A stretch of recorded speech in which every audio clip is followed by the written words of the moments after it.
매일 아침 하나님과 함께 누리는 하늘의 양식, 오늘 만나.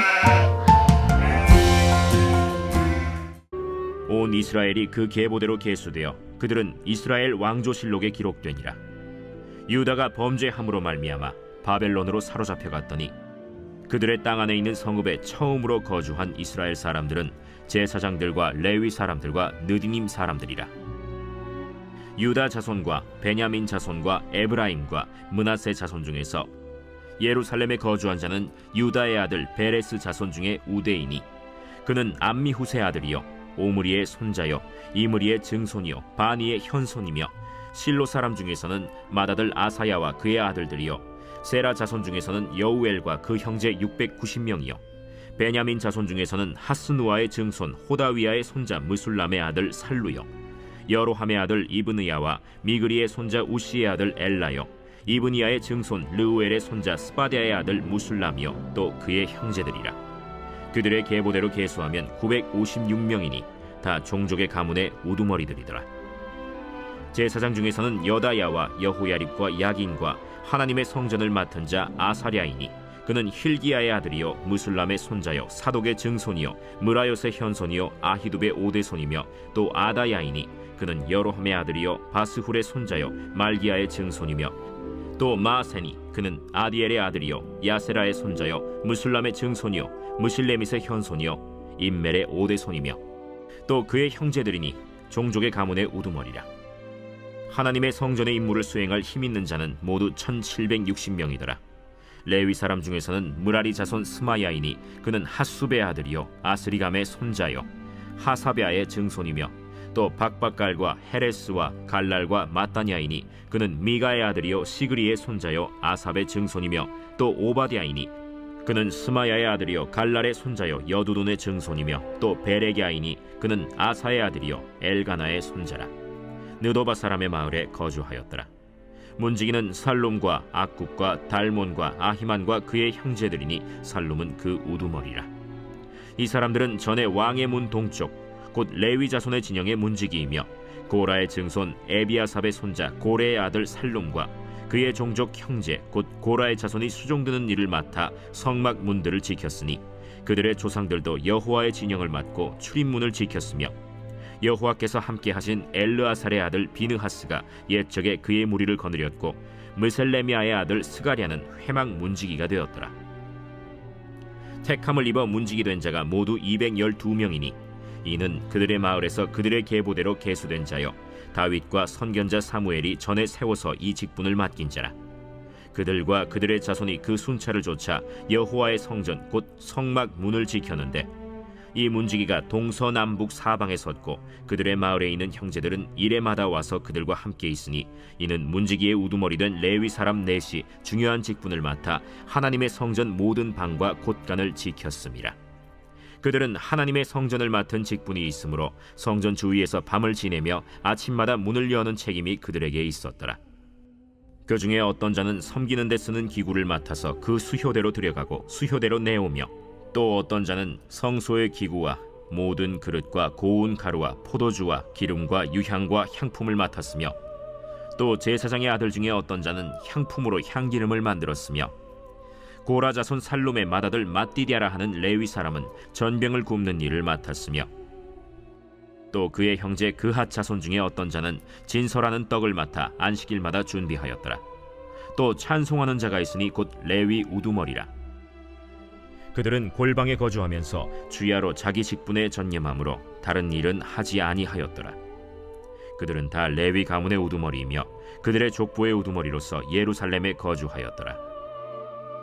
역대상 9장은 이스라엘 바벨론 포로에서 돌아와 예루살렘에 다시 정착하며 신앙 공동체를 회복해 나가는 과정을 보여주는 중요한 기록입니다. 1절은 이렇게 시작을 해요. 온 이스라엘이 그 계보대로 계수되어 그들은 이스라엘 왕족 실록에 기록되니라.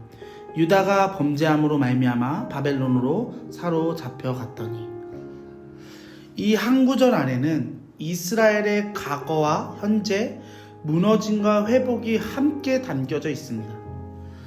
이스라엘이 하나님 앞에 범죄했고 그들은 바벨론으로 끌려가게 됩니다. 그런데 하나님은 그 무너짐을 끝으로 두지 않으시고 다시 그들을 불러 모으십니다.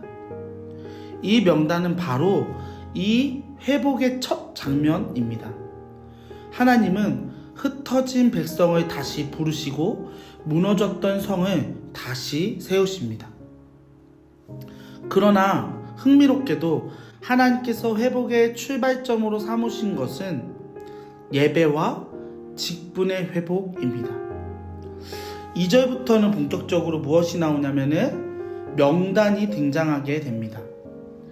가장 먼저 등장하는 사람은 제사장들과 레위인, 느디님 사람들입니다. 이 사람들은 모두 성전에서 예배를 담당하는 사역자들입니다. 10절부터 13절은 제사장들의 계보를, 14절부터 16절은 레위인들의 계보를 다룹니다. 사랑하는 성도 여러분, 왜 가장 먼저 이 사람들이 언급이 되었을까요? 이들은 예루살렘에 처음 정착한 사람들입니다.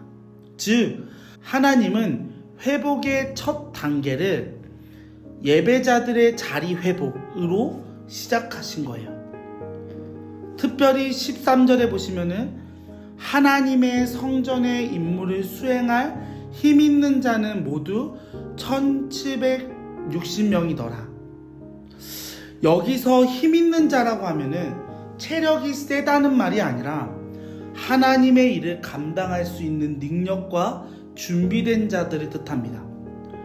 바벨론 포로로 살아갔던 시절에 예배가 중단되었었는데 성전도 무너지고 제사도 무너졌고 무엇보다 절기도 지킬 수 없었습니다.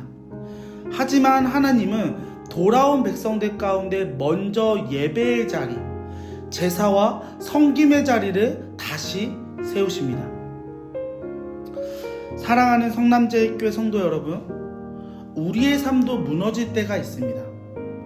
그러나 하나님은 다시 세우는 회복은 언제나 어디서부터 시작되냐면은 예배에서부터 시작된다라는 것입니다.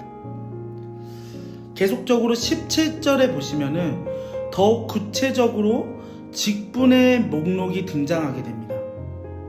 문지기들, 성전 기물 담당자들, 향을 만드는 제사장, 전병을 굽는 사람들까지 등등등. 하나님은 회복된 공동체를 제사장 국가로 다시 세우기 위해 각자의 자리와 직무를 정확하게 회복시키시는 거예요. 사랑하는 성도 여러분, 회복이란 무너졌던 것을 내 방식대로 다시 쌓는 것이 아니라 우리는 하나님의 질서 안에서 다시 쌓고 들어가는 것입니다. 이것이 바로 레위인들의 직무 회복을 통해 성경이 우리에게 보여주는 진정한 회복입니다. 마지막 끝으로는 33절에 보시면 이렇게 이야기합니다. 또 찬송하는 자가 있으니 곧 레위 우두머리라. 그들은 골방에 거주하면서 주야로 자기 직분에 전념함으로 다른 일을 하지 아니하였더라. 놀랍지 않습니까? 이들은 찬양하는 일에 온전히 집중하여 그 외의 일을 하지 않는다라고 합니다. 왜 그랬을까요? 그만큼 예배는 중심이었고 찬양은 공동체의 숨결이었으며 이 일은 아무렇게나 감당할 수 있는 일이 아니었기 때문입니다. 사랑하는 성남제일교회 성도 여러분, 예배는 우리의 삶의 중심이어야 합니다. 찬양은 남는 시간에 하는 것이 아니라 우리가 살아가는 것을 고백하는 행위입니다. 오늘 역대상 9장은 긴 족보를 우리가 함께 보았지만 그 안에서 하나님이 무너진 민족을 다시 세우시는 방식이 분명히 담겨져 있습니다. 회복은 예배의 자리 회복으로 이어집니다. 또한 회복은 각자의 직분에 충성하는 헌신으로 완성됩니다. 여러분, 오늘 우리가 살아가는 세상도 혼란스럽습니다. 정치, 경제, 가치관, 사회 전반이 흔들리는 시대예요. 그럴수록 우리가 붙잡아야 되는 것이 무엇이냐면은 바로 예배입니다. 또한 말씀입니다. 이것을 하나로 이야기하면은 하나님과의 관계입니다. 그리고 그 회복은 교회의 구조조정이 아니라 한 사람 한 사람이 맡겨진 자리에서 다시 예배를 세워갈 때에 이루어집니다. 오늘 이 시간 하나님은 우리의 이름도 기억하시고 우리에게 맡겨진 자리로 다시 부르십니다. 우리 성남제일교회 성도님들은 예배자로 다시 서는 성도님들 되시기 원합니다. 하나님이 주신 직분에 충실하기 원합니다.